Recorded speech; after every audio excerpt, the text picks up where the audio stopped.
Merci d'être avec nous sur les antennes de la télévision Burkina Info. On pourrait entamer notre émission par notre formule à nous consacrée. Amis de la liberté, de la démocratie et de la bonne gouvernance, bonsoir à tous. Bienvenue à cette émission, le grand déballage consacré à un entretien avec une personnalité. Aujourd'hui, nous avons l'honneur et le plaisir de recevoir le premier responsable du département de la culture du Burkina. Abdoul Karim Sango est avec nous. Bonsoir, monsieur le ministre. Bonsoir Ismaël. Merci d'avoir accepté l'invitation de la télévision Burkina Info. Je commence par une question très simple. Comment va le ministre de la Culture du Burkina Faso?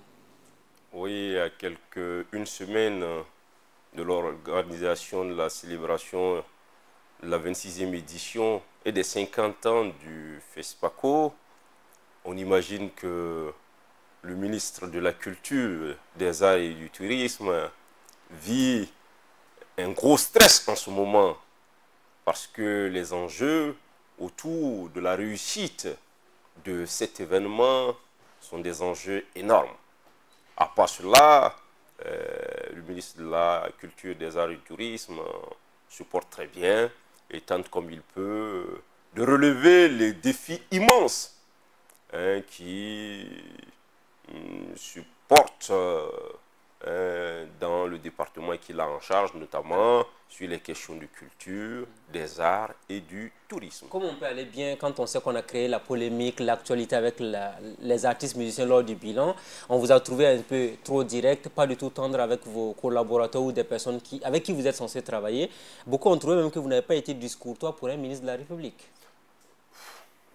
Je voudrais profiter de, évidemment, cette émission pour peut-être repréciser certaines choses. Même si souvent on est dans le sens de la vérité, est-ce que vous pensez aujourd'hui que ce que vous avez tenu comme propos, vous aurez dû le faire vraiment? Parce que c'est bien de s'excuser, mais pour un ministre quand même, vous n'aurez pas dû tenir de tels propos. Quand des artistes musiciens s'entendent dire, si vous n'avez pas réussi dans la musique, allez-y faire autre chose, entre autres, quand même, ils trouvent que c'est insultant de votre part en tant que ministre. Vous savez, dans notre formation intellectuelle, on nous a toujours appris que lorsque vous sortez un propos de son contexte, vous lui faites dire autre chose. C'est le bout de mon raisonnement qui a été pris en compte. Voilà exactement ce que j'ai dit. J'ai dit que le SINABEUB a voulu me rencontrer. Je les ai rencontrés au mois de mars 2018. Ils m'ont posé leur plateforme. Plateforme sur laquelle les principaux points, eux et moi, nous étions en parfaite entente. 6 points essentiellement. Et je profite de lever une confusion qu'on fait au Burkina. Les établissements publics de l'État, là, ce sont des entités autonomes, avec une personnalité juridique distincte de celle du département ministériel. Ce n'est pas une structure centrale de mon département. Même si vous donnez des instructions, vous avez dit tout à l'heure que vous donnez des instructions, même oui, si... Oui, en fait, est-ce que le terme instruction, c'est des orientations, je préfère, que le ministre donne. Donc, c'est des institutions qui sont tenues à faire des résultats, qui sont évalués, donc contrôlés. Donc, il y a quand même une très grande responsabilité sur les premiers responsables de ces structures. Donc, je leur ai dit, je vais demander au BBDA de voir. Et j'ai dit au directeur général du BBDA, quand je lui ai transmis les revendications du SINABEUB pour ce qui le concerne, il m'avait même dit qu'il l'avait déjà rencontré. J'ai dit, reçois-les. Regardez ce qui est faisable. Je lui ai même dit, j'ai dit, emploie la technique que les juristes aiment, fais une sorte de droit comparé des coefficients, au moins dans les pays de l'espace communautaire UEMOA. Pour savoir si le Burkina est dans les normes, dans les ainsi normes, de suite. Si, voilà, si notre régime est plus dur ou pas. De sorte que, dans tous les cas, dans l'UEMOA, la tendance réglementaire, c'est aller vers l'harmonisation. Ils ont dit que le reggae, c'est coefficient 1. Donc, tac, tac, tac. Je dis donc. Et le BBDA a mis un comité qu'ils appellent le CITOLA, quelque chose comme ça, qui est en train de travailler là-dessus. Deuxième point, le SENASA. Il pose le problème de la diminution des tarifs, et tout ça. Je dis, bon, vous savez, le SENASA était dans des conditions qui n'étaient pas acceptables. L'actuel DG s'est battu pour reprendre. Le bâtiment était dans un état complètement délabré, tout ça. C'est des investissements qui ont été faits. Il faut quand même, d'une certaine manière, qu'il amortisse cela. Mais je dis ça aussi, ce n'est pas à moi. Je vais demander au DG, puisque c'est sa réalité, il faut qu'il voie ce qui est faisable avec son conseil d'administration. Donc, j'ai instruit le DG du SENASA sur ce point à travailler avec eux. Troisièmement, ils ont dit les cachets. Les cachets. Oui, 1 million donc. Que les cachets qu'on leur donne, c'est dérisoire. J'ai dit, vous savez, le cachet, je leur ai dit, vous savez, quand je partais à la SNC, tous mes techniciens peuvent être témoins. Je leur ai dit, il ne faut pas profiter de la fragilité des artistes pour leur proposer des cachets aussi faibles, aussi dérisoires. J'ai dit, ce n'est pas juste. Ce n'est pas parce qu'ils n'ont pas le choix qu'il faut faire ça. J'ai dit, vous savez, nous-mêmes, on doit commencer déjà à leur donner un certain statut. J'ai dit, donc, il faut qu'on ait un cachet plancher. Environ combien? Mais au moins réaliste. Mais ce n'est pas moi, puisque moi, je ne suis pas du domaine. Je ne peux pas a priori comme ça dire, il faut donner 400 000, il faut donner 500 000, il faut donner 600 000. Sans oublier que les statuts des artistes à l'intérieur diffèrent. Donc, cette question, on l'a débattue. Sur le champ, d'ailleurs, on a augmenté. Ils avaient prévu 75 000, on a passé, je crois, à 125 000, quelque chose comme ça. Puisqu'eux-mêmes disent que pour tous les ils ont fait 2 prestations, ils ont reçu 250 000. Sinon, au départ, c'était 75 000 à la SNC. On a passé à ça. Mes techniciens m'ont dit, le vrai problème, c'est que tous les artistes veulent prester. Or, les lignes budgétaires affectées à ce type d'événement, ce n'est pas des lignes budgétaires avec des montants importants. Si on veut prendre tout le monde, forcément le cachet va baisser. Je dis, mais advienne que pourra, on allait aux états généraux de la SNC. Une des recommandations à laquelle ils ont participé. Quand ils disent qu'ils n'ont pas participé, ce n'est pas vrai. Parce que nous ne nous adressons pas directement aux sous-syndicats. Les syndicats sont regroupés dans des fédérations, ce qu'on appelle des fêtières. Parce qu'il y en a plein, les syndicats. Lorsque vous convoquez des états généraux à Bobo Dioulasso, tous ceux qui y vont, vous les payez. Vous les prenez en charge. Et aujourd'hui, tout le monde sait que le Burkina, on est dans un contexte de rareté des ressources. Donc, on a écrit, je crois, à la CNC, une confédération, je crois, nationale, la Confédération nationale de la culture. C'est eux qui ont désigné leurs représentants. Mais ce qui est important, la recommandation est sortie qu'il faut trouver un niveau de cachet acceptable. Mais on est dans le processus de réflexion. Donc, ils sont venus dire qu'ils veulent me rencontrer. J'ai dit donc, mon secrétaire général n'a qu'à les rencontrer. Parce que le ministre, il faut qu'il le comprenne. Et je veux lui dire. Et c'est cette part de vérité qu'on n'accepte pas, mais souvent il faut le dire. Le ministre de la Culture n'est pas le ministre des musiciens.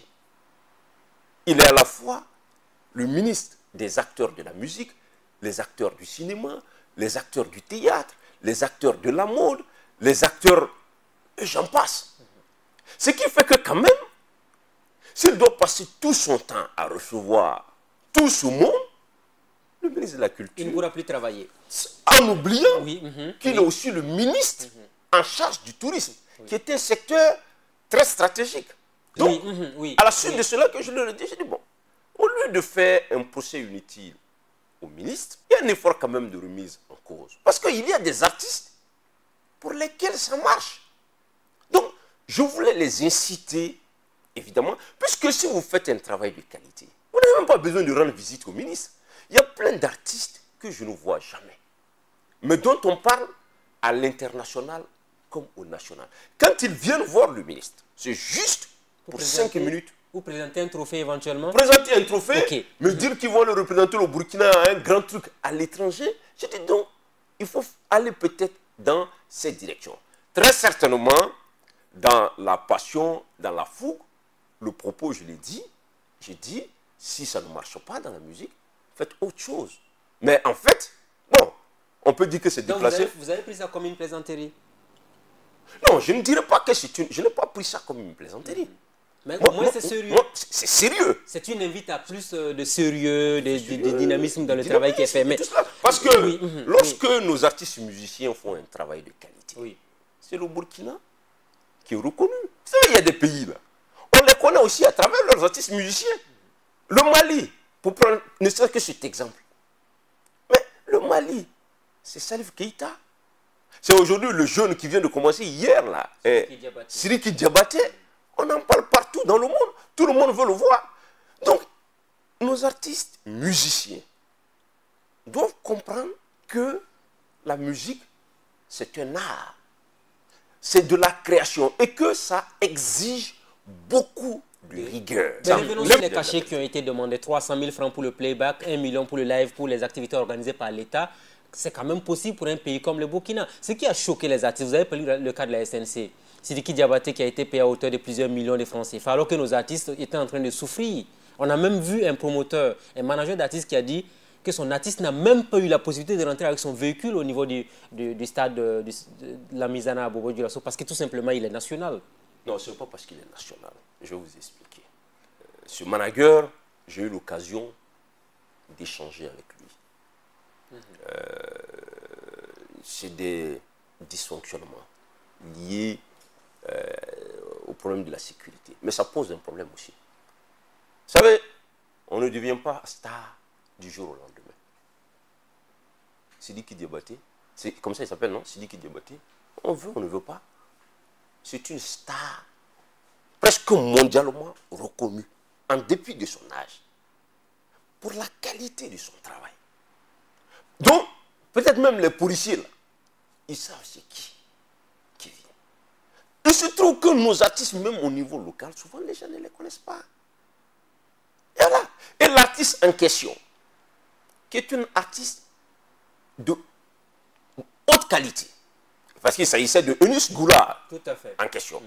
C'est moi qui suis allé à Zabré lors d'une cérémonie. Quand Awa Boussim a presté, je cherchais les artistes pour la SNC. J'ai dit, je prends Awa, il faut qu'Awa Boussim vienne à l'ouverture de la SNC. Quand j'ai vu Eunice Goulard, j'ai dit, pas. Mais ça, c'est un bon produit. Musical, s'entend. Il faut que cette fille vienne à la Semaine nationale de la culture. Je dis, Awa Boussim, elle doit chercher maintenant à se faire connaître à l'international. Parce qu'il faut avoir de vraies ambitions. Il faut savoir qu'à un moment donné, vous ne devez plus être dans les mêmes catégories que les plus jeunes. Awa Boussim, elle a un contrat avec une des grosses sociétés là. Voilà comment Eunice Goula, qui fait de la musique d'excellente qualité, s'est retrouvée à la SNC. Mais je ne la connaissais pas, moi. Donc j'imagine aussi que les policiers ne la connaissaient pas. Ce n'est pas du mépris. Donc, quel intérêt ont-ils à mépriser leurs propres frères contre les autres? Non, ce n'est pas ça. Mais on fait dans de l'exagération inutile. Dans tous les cas, ce n'est pas en criant, en dénonçant comme ça, que demain, ton artiste va devenir quelqu'un. Mais je pense que le manager, qui est un grand ami d'ailleurs, qui fait un excellent travail. Vous êtes compris après? On s'est compris. Mais sur le cachet. Le cachet, oui. Vous savez, soyons sérieux. Vous ne verrez dans le budget de la SNC là, aucune ligne qui permet de payer 20 millions de francs. On ne parle pas que de la SNC. Hein. Non, je parle par exemple. Prenons l'exemple du cas. Oui, c'est ça. Voilà. Moi, en tant que ministre, je me suis adressé à des mécènes pour dire, bon, comment vous m'aidez à réussir mon événement? Parce qu'on est venu me dire, monsieur le ministre, c'est au stade. Vous savez, moi, je ne suis même pas favorable à ce qu'on amène les artistes étrangers. Non, pas les artistes étrangers. Les manifestations dans les stades, ça fait un peu la politique politique. Moi, souvent, je suis pas très favorable. Je suis pas très favorable à cela. Parce que... Il y a un défi, hein. Il faut remplir le stade, il faut mobiliser du monde. Qu'est-ce qui se passait avant? Oui. On paye les gens pour venir remplir le stade. Mais ça ne sert à rien. Donc ce n'est plus le cas, hein. On ne paye pas quelqu'un pour venir. En tout cas, à la SNC, ça ne s'est pas passé comme ça. Vous n'en avez pas connaissance. Personne n'a été... J'ai dit, un rond de la SNC, on n'a même pas beaucoup d'argent, n'ira pas dans ce genre de choses. Je dis, si on ne peut pas, on va à la maison de la culture tranquillement. Regardez dans les pays modernes, là. Vous croyez que des événements comme ça ne se passe pas dans des stades ou quoi? Il y a des salles adaptées pour cela. Pourquoi on veut? Il y a la dimension populaire. Mais c'est que notre peuple n'est pas encore entré dans l'histoire de la starmania. Où ça, le Burkinabé n'aime pas courir derrière comme ça, une star ou quoi, etc., etc. Donc pour le bouger, il y a... Et puis on a développé la mauvaise habitude de payer les gens pour les amener dans les... Donc j'ai dit non. Ils m'ont dit, j'ai dit il faut aller au stade Wobi, qui est un peu plus... Oui, bien sûr, et puis au centre-ville, hein, à Bobo-Dioulasso, tout à fait. Ils m'ont dit, ah, monsieur le ministre, c'est une pelouse synthétique, on ne peut pas là-bas. Donc il ne nous restait que le stade, Sangoulé, la mise en œuvre. Le défi, comment avoir du monde. La seule chose que je demande au mécène, j'ai dit, ah, bon, il faut qu'on trouve des artistes qui sont capables de pousser le peuple à venir au stade. Et c'est Sidiki Diabaté qui a été choisi. C'est Sidiki Diabaté que le mécène... On ne pouvait pas avoir des artistes qui auraient pu remplir le stade. Ce n'est pas moi. Oui. Je dis, c'est le mécène qui m'a dit, ah, on peut avoir Sidiki Diabaté, par exemple. Donc ce n'est pas moi. Le mécène là, c'est un privé. C'est son argent. C'est l'argent de sa poche. Il en fait ce qu'il veut. Il en fait ce qu'il veut. S'il veut, il donne ça au diable. Si nous, étant, on ne veut pas, on dit on ne veut pas. Et on se donne les moyens de le faire. Sauf que dans le cas d'espèce, on n'avait pas les moyens. Il ne faut pas se voiler la face. Nous avons des artistes de très haute qualité. On a vu le groupe Yélène qui a rempli le stade municipal à Ouagadougou. Ça, ce sont des cas, par exemple, qu'on a eu au départ le passé dans ce pays-là. Donc, des artistes de qualité, nous en avons. Nous en avons. Oui. Nous devons travailler à en avoir davantage. Oui. Nous devons nous recentrer davantage autour d'eux. Oui. Mais l'autre aspect, n'oubliez pas quand même que nous sommes dans une perspective de construction de l'Union africaine. Nous, nos artistes, doivent souhaiter être invités ailleurs aussi. Ne nous refermons pas. Voilà. Ouvrons-nous. Plus nous nous ouvrons à la concurrence, plus nous sommes capables de nous améliorer. Dans tous les cas, c'est partout. On ne peut pas être payé au même prix en fonction de nos résultats. C'est tout, c'est un peu par méprise. Mais parlons des 1 million et des 300 000. Vous pensez que techniquement, ce n'est pas possible? Tout le monde ne peut pas avoir droit à ces montants-là? Clairement, vous dites que ce n'est pas possible pour un contexte comme celui de Burkina Faso? Moi, je ne vois pas, je ne connais pas un seul pays du monde où l'État va aller imposer des cachets de prestations. On dit manifestation organisée par l'État, c'est clair. Ça veut dire que si l'État dit aujourd'hui nous organisons tel forum, nous avons les moyens de l'organiser. Donc voici le budget pour les artistes. On met 1 million pour le live et peut-être 300 000 francs pour le playback. Oui, le risque qui va arriver. Oui. Mais techniquement, ça doit être possible quand même. Techniquement, c'est possible. Mais je dis le risque qui va arriver, ça pourrait se tourner autour des mêmes artistes. Parce que en diminuant les coûts là, on crée d'autres types d'espaces où certains artistes passent. En fait, regardez même les grands événements. Il n'y a pas plus de 10 artistes qui passent là au Burkina, mais organisés par l'État. Voilà, le problème c'est ça. Est-ce qu'ils vont venir imposer? Monsieur l'artiste Diko Fils, je l'ai lu avec beaucoup de plaisir. Il a raconté son parcours. C'est-à-dire que chacun, à son époque, doit savoir dans quel lieu lui peut jouer. Et le peu de ressources que tu réalises là, tu l'économises et tu améliores ton affaire. Diko Fils, l'année passée, il a fait le tour du monde. Parce que partout, quand on m'écrit pour demander un artiste burkinabé, il figure dans le top 5 des artistes. C'est pas moi qui demande. À l'étranger là, on dit, monsieur le ministre, amenez-moi un artiste. cas, un exemple, comme dit Kofi, il figure dans le top 5. C'est le fruit de son travail. C'est le fruit de son travail. Donc tout le monde n'a qu'à s'inspirer de l'exemple de Diko Fils. Mais ce n'est même pas la musique, c'est dans tous les domaines. Chacun de nous doit avoir pour ambition d'être le plus performant, le plus excellent. Le rôle de l'État, c'est de créer un environnement qui favorise cela. C'est tout ce que j'ai essayé de faire comprendre aux Vous pensez n'avoir pas été compris malheureusement? Je pense que je n'ai pas été compris. Vous avez été victime d'un lynchage médiatique, même à travers les réseaux sociaux, on pourrait le dire. Oh, mais vous savez, certains même ont dit que vous êtes un ministre qui n'est pas facile, vous ne savez pas d'où vous venez, vous avez oublié votre passé et tout ça. Mais quel est mon passé? Moi, je n'ai pas un passé lugubre, là. Quand même. Après, on dit que les gens sont hautains. Chacun connaît son histoire au Burkina, là. Moi, je peux être fier de mon parcours. Je ne suis pas un fraudeur. Je ne suis pas un tricheur. Je ne suis pas un gars qui rentre dans les coups tordus. C'est clair et net. À cela, je peux dire que je suis à l'image de mon père spirituel, le professeur Bado, quand même. Ça, je n'ai pas besoin de raconter ça. Tous les Burkinabés honnêtes savent que ma jeune carrière des 15 dernières années, je l'ai consacrée à des combats nobles. Je suis pas... Donc moi, on ne peut pas dire que j'oublie mon passé. Mon passé, c'est quoi? Ce que je suis, ce n'est pas un ministre qui a fait de moi ce que je suis. Après, quand on dit non, il parle mal, il fait ceci. Il faut savoir se respecter dans la société. Oui, et moi, je ne vais pas chercher à faire plaisir aux gens en me minimisant. Mon passé, c'était quoi? Quel était ce passé-là? Vous êtes journaliste.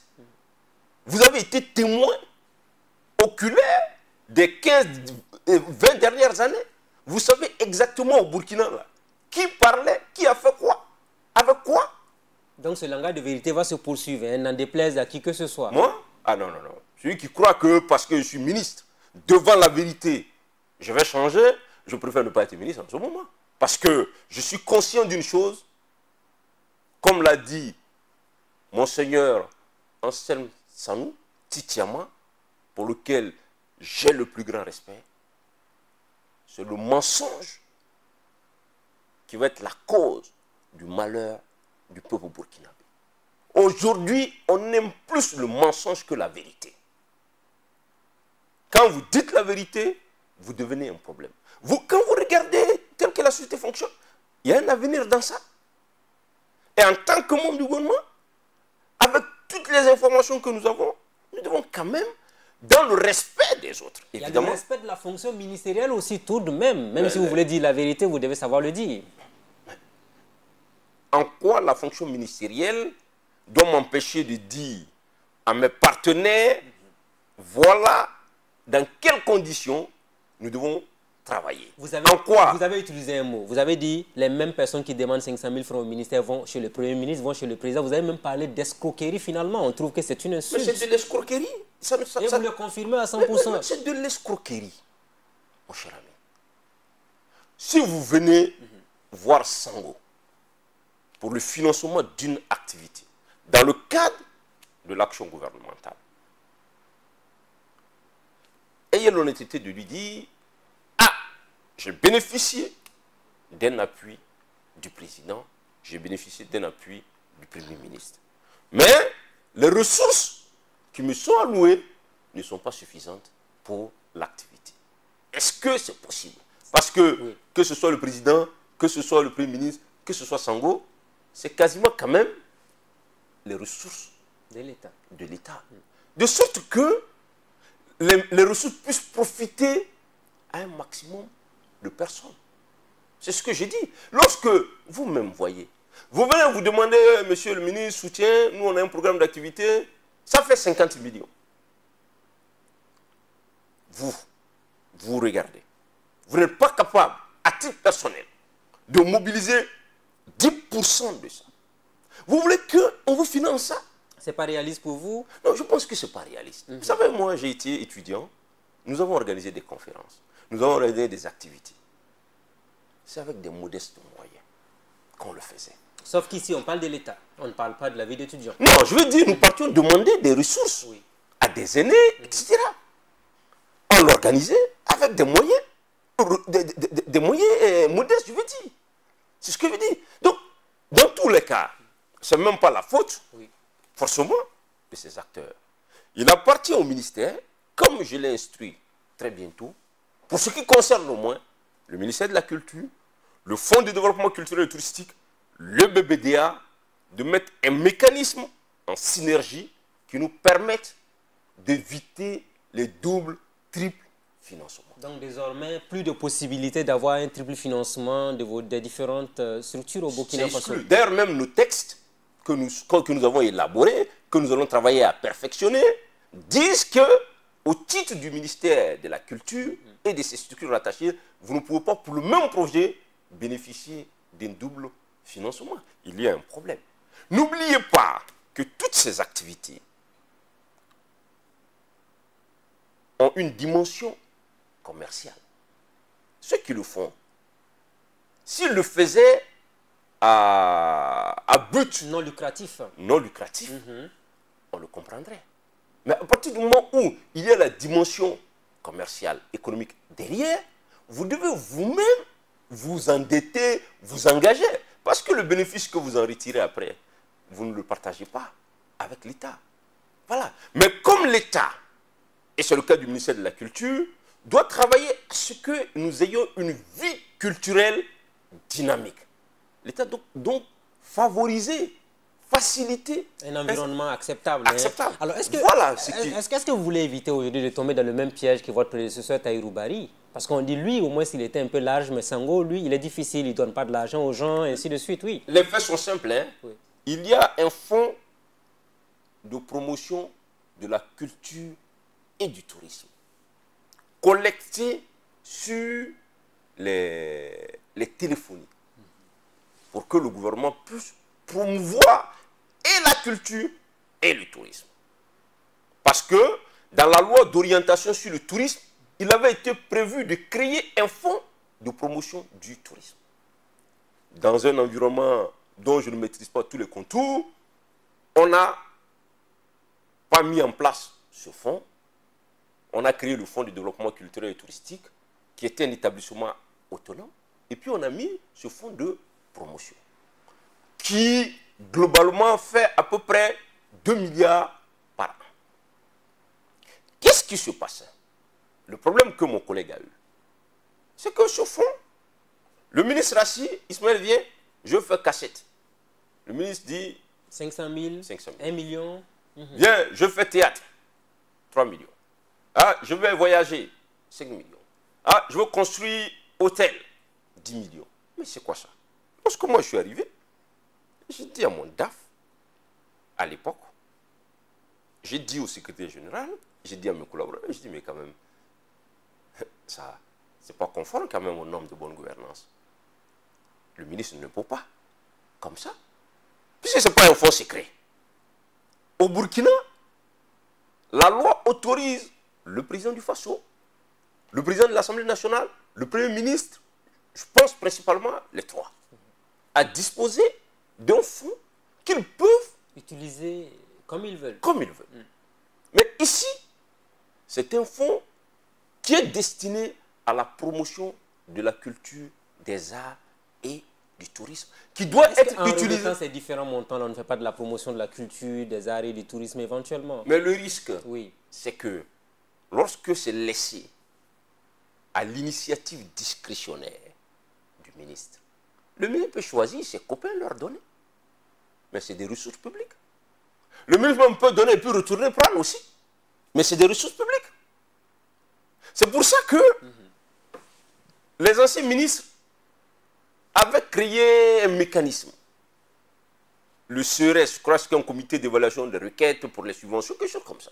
Je n'ai pas compris pourquoi ça avait été supprimé. Et vous avez rétabli, hein, ce moi j'ai dit, j'ai demandé le temps que, puisque mes conseillers m'ont dit, ah monsieur le ministre, vous ne connaissez pas très bien encore la réalité ici, hein, vous allez subir une pression énorme. C'est vrai. Apparemment, ce n'est pas un ministère facile du tout. Hein. Le ministre du tourisme, le ministre de la Culture est un des ministres les plus sollicités en termes de soutien. Selon un conseiller spécial du Premier ministre, il a dit que quand eux font le point, après le ministre, puisque les gens ils mettent en copie le Premier ministère. Et dès après le ministère de l'Éducation nationale, c'est le ministère qui est le plus sollicité. C'est normal, parce que quand même la culture, c'est tout un monde, c'est la vie, c'est l'identité des gens. Donc tu as plein de choses autour de la question. Alors, donc, moi je dis, je passe souvent 80% de mon temps en train de regarder ces requêtes-là. Sans oublier que les gens veulent venir vous exposer, etc. Je dis non, il faut vraiment créer un environnement qui nous sécurise nous-mêmes. Je dis à mes collaborateurs, je dis, vous savez, le jour où il y a un contrôle, il n'y a rien à faire, ceux qui font ça là, ils vont tomber dedans. Ils vont tomber là-dedans. Ouais. Et paf, il y a eu un contrôle de l'autorité supérieure de contrôle d'État qui a abouti à ce que je disais et qui a demandé au ministre de rembourser. Parce que les ressources, c'est pas comme ça. Qui a dit que non, il faut rétablir la structure. Voilà.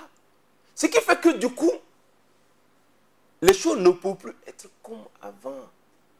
Parce que si le ministre a cette possibilité, il peut entretenir une cour de supporters. En fait, à la limite même, c'est comme si moi je me fais un harakiri. Mais en réalité, c'est parce que je me fais une très haute conception de ce que doit être la gestion des ressources publiques. Donc avec Senghor, ça ne passera pas. Clair, c'est net. Dans tous les cas, ils ont dit que moi, c'est ça qu'ils appellent l'inertie, blablabla. Oui, beaucoup d'acteurs ont dit que les lignes n'ont pas bougé. La réalité, c'est que au titre du budget passé, là, c'est pas moins de 400 millions qui a été alloué à différents acteurs. En respectant le texte. Oui, en partie, puisque avant que le rapport ne tombe, moi aussi, d'une certaine façon, il me fallait régler les problèmes des gens qui m'avaient sollicité. Donc vous aussi, vous aurez à rembourser de l'argent. Non, mais c'est clair que si l'autorité supérieure de contrôle de l'État arrive avant la période où son rapport est tombé, mais je dois vous dire que c'est entre février et mars, son rapport est venu à mars. À partir de mars, moi j'ai essayé de réguler toutes ces questions. Voilà. Parce qu'il y avait un flou, juridique qui peut être exploité, vous voyez, de façon personnelle. Et c'est ça qui n'est pas très bon dans le cas de la République. Il faut essayer progressivement d'assainir ces choses. Donc vous êtes venu pour la bonne gouvernance, la transparence. Avec vous, il n'y aura pas donc de passe-droit. Non, ce n'est pas de type, ce n'est pas de la prétention. Oui. Moi, j'ai la modestie de croire que si nous voulons que ce pays avance, et c'est ce qui nous a engagés dans le combat contre l'ancien régime, il faut qu'on fasse l'effort que les choses changent. Mais je suis conscient que les choses ne peuvent pas changer du jour au lendemain. Quitte à se faire vomir par toutes les personnes qui sont autour de vous. Il vaut mieux. Pourquoi faire dans le fond et être rattrapé quelque temps après? Surtout que l'histoire récente de notre pays nous enseigne que c'est ce qui n'a pas marché.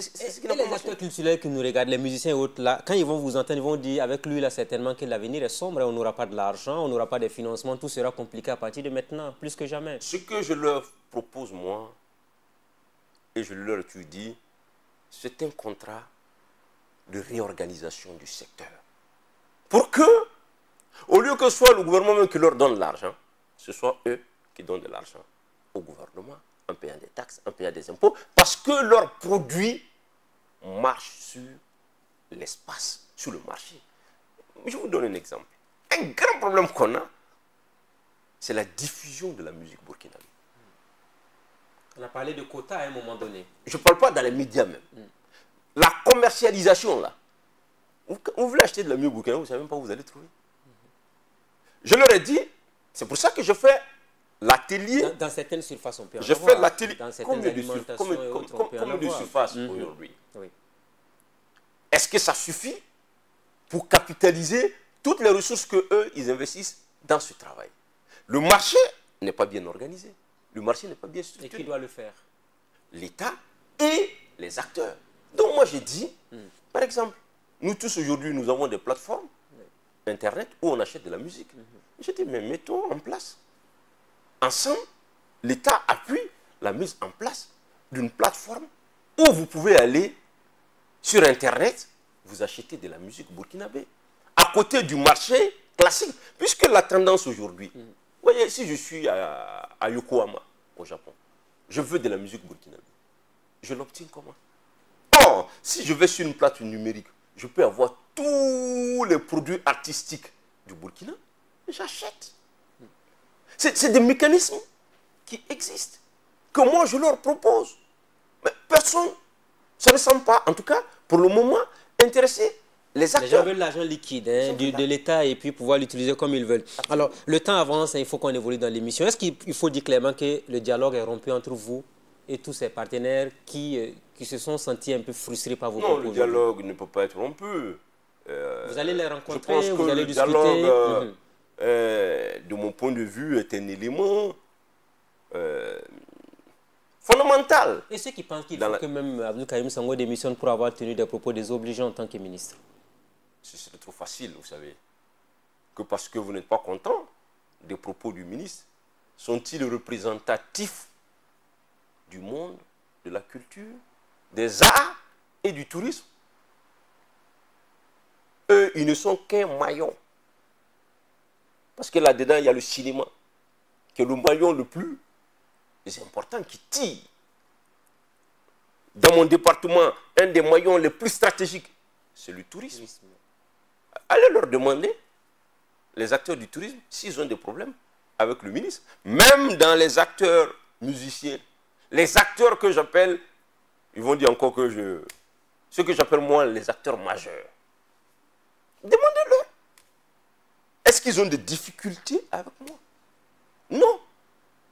Donc je ne peux pas, sur cette base, simplement... Écoutez ce genre voilà, d'appel-là. Voilà, Passons à présent à un autre élément important. Le FESPACO 2019, on en parle à présent. Défi organisationnel important, contexte sécuritaire difficile. Est-ce que le Burkina Faso est véritablement dans les dispositions nécessaires pour accueillir la manifestation pour qu'il n'y ait pas de problème? Je pense, comme je l'ai dit, à Paris et à Bruxelles, et dans beaucoup de mes interventions, que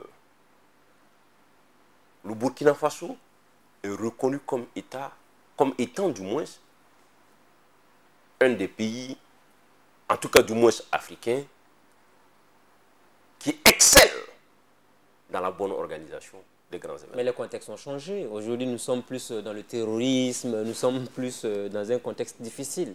Je pense que le Burkina, à travers son gouvernement, a déjà organisé plusieurs événements d'à peu près le même niveau que le FESPACO, dans ce contexte nouveau.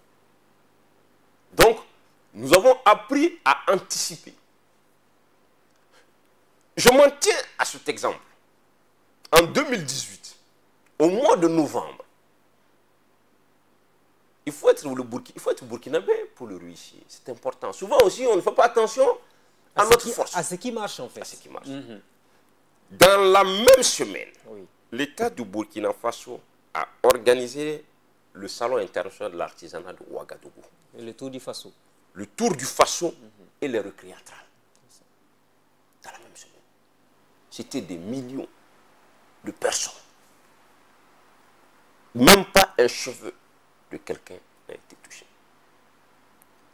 Je ne vois pas pourquoi, pour le FESPACO, on ne réussirait pas. Donc, pour le moment, de façon empirique, on n'a pas encore démontré que le Burkina n'est pas capable d'organiser cela. Mais mieux, c'est pour ça que, pour la première fois, j'ai fait mettre le comité d'organisation sur pied 3 mois au moins avant la tenue pour anticiper de l'événement.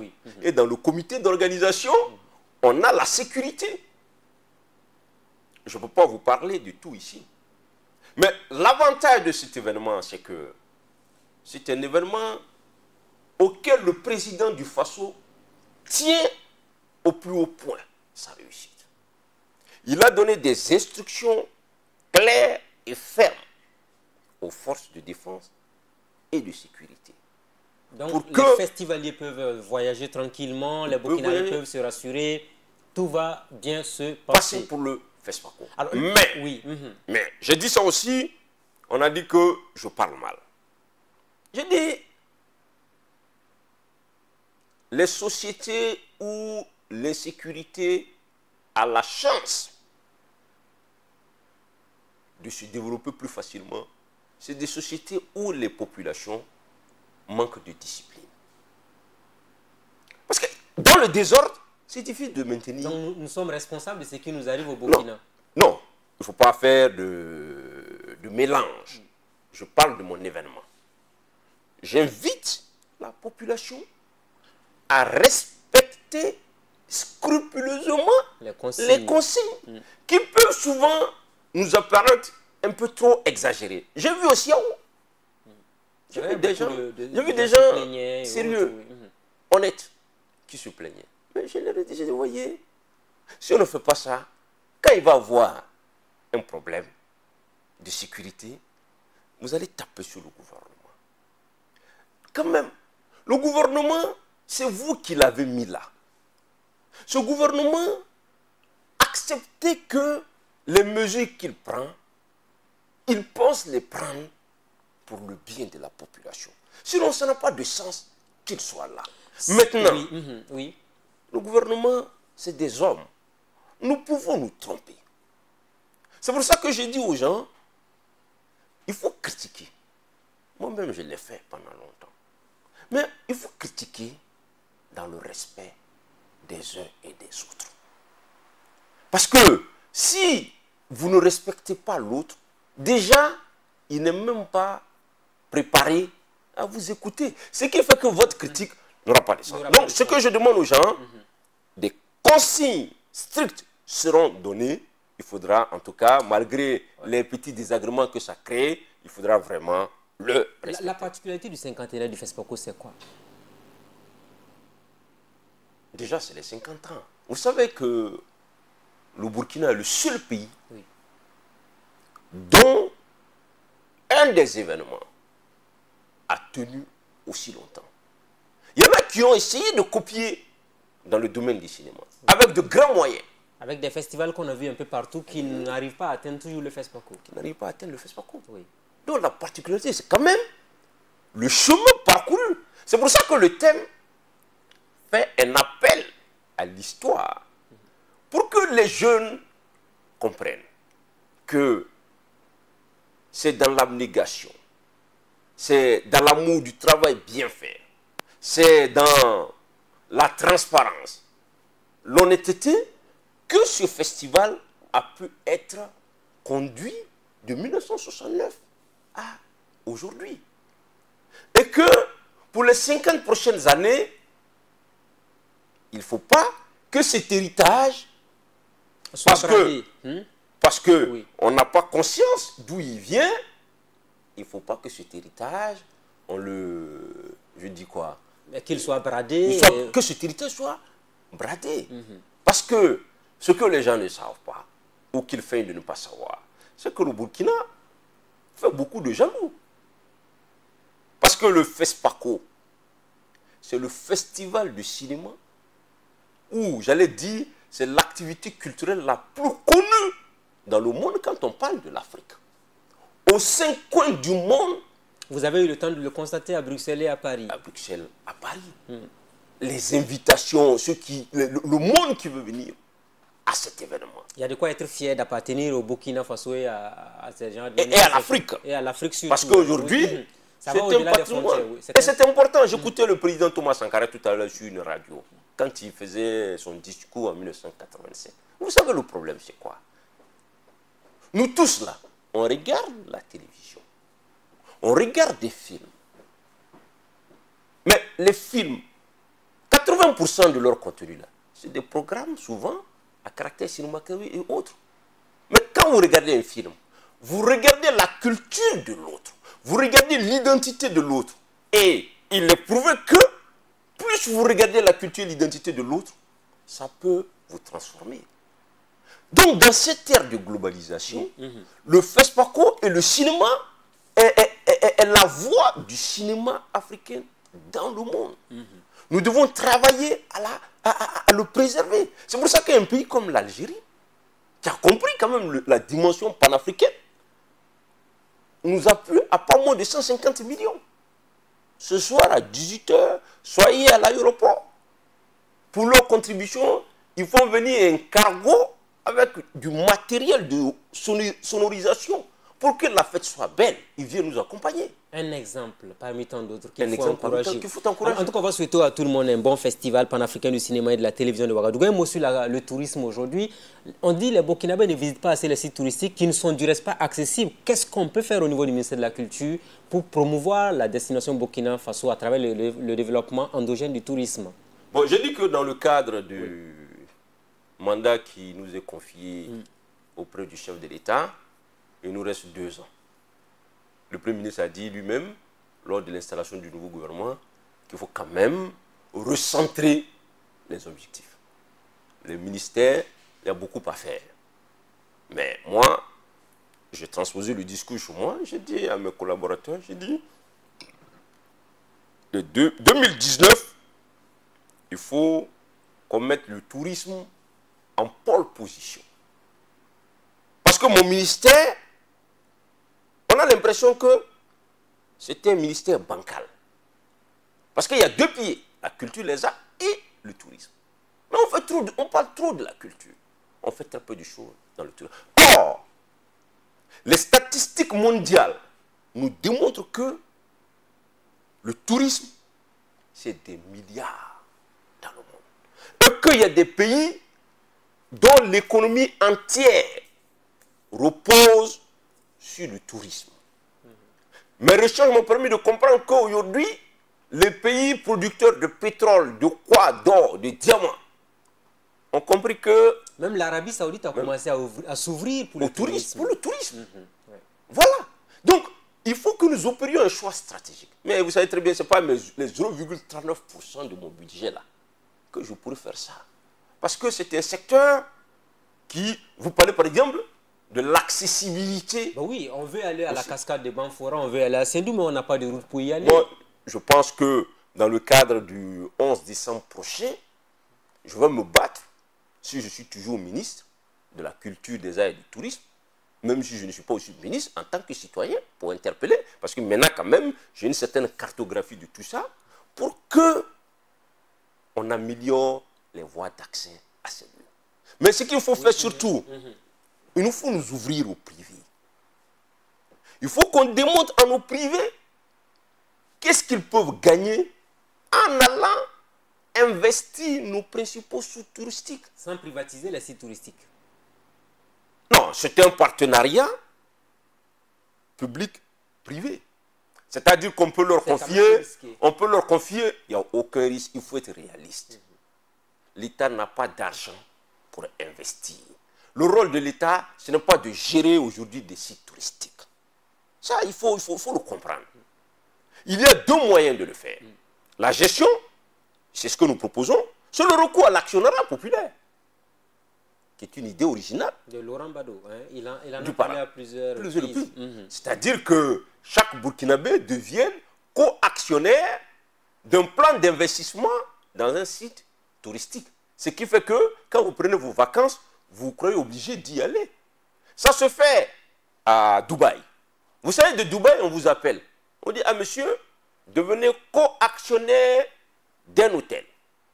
Vous prenez une chambre, vous payez des traites par mois. À telle échéance, vous devenez le propriétaire de cette chambre. C'est ça qu'on appelle les financements innovants. Comme ça, la chambre vous appartient. Si vous prenez vos vacances, vous partez là-bas, dans cette chambre. Quand vous n'êtes pas là, on met la chambre en location et ceux qui gèrent prennent une partie, vous aussi vous prenez une partie. Mais bon, comme on n'aime pas très souvent les idées, nous on parle de l'actionnariat populaire, ce qu'on appelle l'épargne populaire, qui est aujourd'hui implémentée dans beaucoup de pays.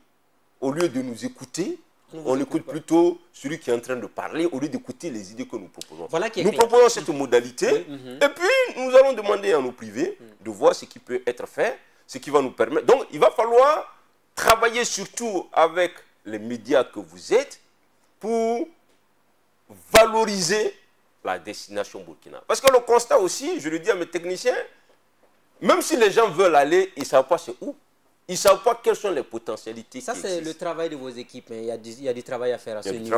Et c'est pour ça que l'ONTB va être aussi réformé avec un peu plus de moyens pour que l'ONTB, dont c'est le travaille sur cet aspect des choses. Voilà qui est clair. Hein. Je vais juste vous entendre hein, sur votre engagement politique. Nous sommes pratiquement en fin d'émission. Vous êtes toujours du parent. Alors, nous avons reçu Laurent Gbaddo qui en a parlé. Aujourd'hui, Tahirou Barry, qui est pratiquement presque candidat pour 2020, a déclaré qu'il va représenter encore son programme de 2015. Est-ce qu'au niveau du Parti pour la Renaissance nationale, vous trouvez aujourd'hui que ce sera du plagiat?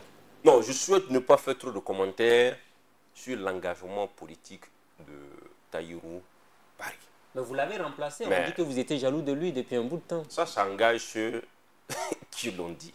Mais ce que je veux dire... Mais Laurent Gbaddo m'a dit que le Peul était jaloux du Bissau, mais le Bissau était jaloux du Peul. Vous avez tous été ses étudiants, il l'a dit sur ce plateau-là. Vous savez, Laurent Gbaddo, il a ses formules à lui. Mais moi, je n'ai pas le temps. Il n'y a pas eu de rivalité entre Tahirou Barry et vous? Il n'y a pas de rivalité. J'ai dit sur votre plateau ici, quand j'avais démissionné, que moi... Oui, si je parle, vous allez me faire parler, les gens... Non, moi, je ne suis pas en compétition avec Tahirou Barry. Il n'y a pas de... C'est pas possible que nous soyons en compétition. Je l'ai dit, nous n'évoluons pas dans les mêmes catégories. Ah oui. Ça, je le dis en toute responsabilité. Entre vous deux? Non, je laisse à l'opinion le choix de juger. Maintenant, je dis, le plus difficile au Burkina, ce n'est pas de créer un parti politique ou d'avoir l'ambition d'être candidat à une élection. Il y en a combien qui ont été candidats, on ne connaît même plus leur nom. Tout ce que je dis en tant que militant du parent, c'est que les idées, le tertiarisme, le programme du parent, que lui-même a défendu lors de la campagne passée, ce sont les idées du professeur Laurent Gbaddo. Donc il n'a pas le droit de il faut être honnête de ce point de vue. Seulement parce qu'on n'est pas les déposer au BBDA qu'on peut comme ça, de façon opportuniste, je ne parle pas de lui, je parle de façon générale, se saisir de cela. Si vous reprenez le programme du gouvernement que Tahirou Barry a présenté aux élections 2015, passées, vous avez d'ailleurs vu qu'à côté de lui, il y avait nécessairement le professeur Gbaddo. Donc, tant que ce patrimoine reste le patrimoine du parent, nous, on n'a aucun problème. Mais si on veut aller faire du plagiat de ces idées, qui sont contenues pour l'essentiel dans le manifeste du parent, publié en septembre, je crois, 99, c'est là qu'il peut avoir un problème. Sinon, bon, après, chacun peut se permettre de penser que, bon, le destin veut qu'il soit président, c'est même une ambition légitime. Et moi, je lui souhaite plein succès, je lui souhaite bonne chance. Est-ce que vous l'appelez souvent depuis que vous êtes ministre, ou vous avez eu à causer à plusieurs reprises? Non, je n'ai pas à l'appeler. Est-ce que vous lui avez demandé s'il m'appelle? Vous savez, moi, vous pouvez continuer à causer. Je n'aime pas des rapports hypocrites. Le mot, il est fort quand même. Je le dis en toute responsabilité. Ou bien je suis avec toi, ou bien je ne suis pas avec toi. Donc, je ne fais pas semblant. Avec Barry, voilà. Vous n'êtes pas ensemble. Non, c'est clair et net. Et je pense qu'on ne peut pas être ensemble parce que, pour les raisons qui ont longuement été évoquées sur différents plateaux, non, il fait son parcours, mais ça ne veut pas dire que lui ou moi, on ne peut pas se parler, on se rencontre dans des événements. Bon, la dernière fois que je l'ai vu, c'était un événement où j'étais parrain des alumni, c'est-à-dire tous ceux qui ont bénéficié des bourses pour aller aux États-Unis. Tous ceux qui ont fait les discours, personne n'a mentionné sa présence. C'est moi qui ai remarqué sa présence. Dans mon discours, j'ai dit, ah, l'honorable Barry Tahirou est là. C'est les civilisés normaux. Mais pas plus. Hein. Pas plus. Ça ne peut pas être plus que ça. C'est pas possible. Est-ce que vous avez été déçu de voir toute cette incompréhension entre Tahirou Barry et Laurent Gbaddo? Est-ce que ça vous a choqué, vous, particulièrement, parce que vous connaissez les deux? Bon, je pense que Tahirou lui-même s'est largement prononcé là-dessus. Ce que je sais et ce que le professeur me rapporte, c'est que Tahirou essaie effectivement d'améliorer ce rapport avec lui. Et moi, je souhaite ça. Parce que la dernière fois, il l'a fait appeler par sa maman. Il l'a dit sur le plateau du Grand Voilà, voilà. Hier ou avant-hier, parce que j'ai vu le professeur ce matin, hier, il m'a dit que Taïrou est passé le voir à la maison. Moi, je ne peux que souhaiter que cela. Pourvu, et comme dit le professeur, que ce soit sincère, ce soit honnête. Dans tous les cas, nous ne pouvons pas être en concurrence avec le professeur. Pour deux raisons au moins. C'est notre père. Deuxièmement, c'est notre professeur. Il nous a partagé en partie son savoir. J'ajoute une troisième raison, c'est que les idées auxquelles nous avons adhéré là, ce sont les idées du professeur Bado. C'est ce que beaucoup de Burkinabés peinent à comprendre. C'est le seul Burkinabé qui a écrit un programme politique sur des idées qui n'ont rien à voir avec ce qu'on trouve chez les Blancs. Voilà qui est clair, Monsieur Abdoul Karim Sango, on est pratiquement en fin d'émission. J'aimerais vous donner 30 secondes. Les Burkinabés et les réseaux sociaux, est-ce que vous êtes souvent malade? Vous êtes assis chez vous, vous dites, où va mon peuple avec finalement toutes ces dérives que je constate sur les réseaux sociaux? Non, je suis malheureux, triste pour mes jeunes frères qui utilisent cet outil de façon malsaine. Parce que moi aussi, je l'ai utilisé. Mais ce qu'il faut savoir, c'est que quelqu'un l'a écrit, la réalité du monde et la réalité virtuelle de l'Internet ne sont pas à confondre. Je vois beaucoup d'agressivité, beaucoup d'injures. Ça n'a rien à voir avec l'expression d'une opinion structurée qui peut faire avancer une société. Mais ce qu'ils doivent savoir, c'est que ça va les rattraper un jour. Et que dans le monde réel où nous vivons, personne n'a besoin de ce type de discours. Ce dont on a besoin, c'est des apporteurs de nouvelles idées, des gens qui travaillent à la pacification du monde, au respect de la dignité des uns et des autres. Je pense que ces jeunes qui le font, qui ont très certainement beaucoup de talent, gagneraient plutôt à s'inscrire dans cela. Deuxième élément, je dis toujours aux jeunes que ceux qui leur donnent les mégas là, pour injurier tel homme politique ou tel intellectuel ou tel quoi, ils ont du mépris pour ces jeunes. Il y a des groupes de jeunes qui sont venus me voir. Ils ont dit qu'ils sont activistes. J'ai dit, je n'en veux pas. Vous ne m'intéressez pas. Je ne veux même pas entendre parler de ça. Parce que moi, ça ne m'intéresse pas. Que vous allez écrire pour parler bien de moi. Ça ne m'intéresse pas. J'ai besoin de jeunes qui ont des projets pour le Burkina. Qui viennent dire, grand frère, est-ce que tu peux partager ton expérience avec nous pour que demain, nous aussi, on soit utile à notre société. Voilà ce que je peux dire sur cela. Il y a un travail énorme à faire. J'en ai parlé il n'y a pas longtemps avec une délégation de l'UNESCO. Comment travailler à inverser la tendance du discours violent sur Internet par un discours beaucoup plus du type pacifique, tolérant, en tout cas pour le développement. Le débat est ouvert. Merci à vous, Abdoul Karim Sango. Merci.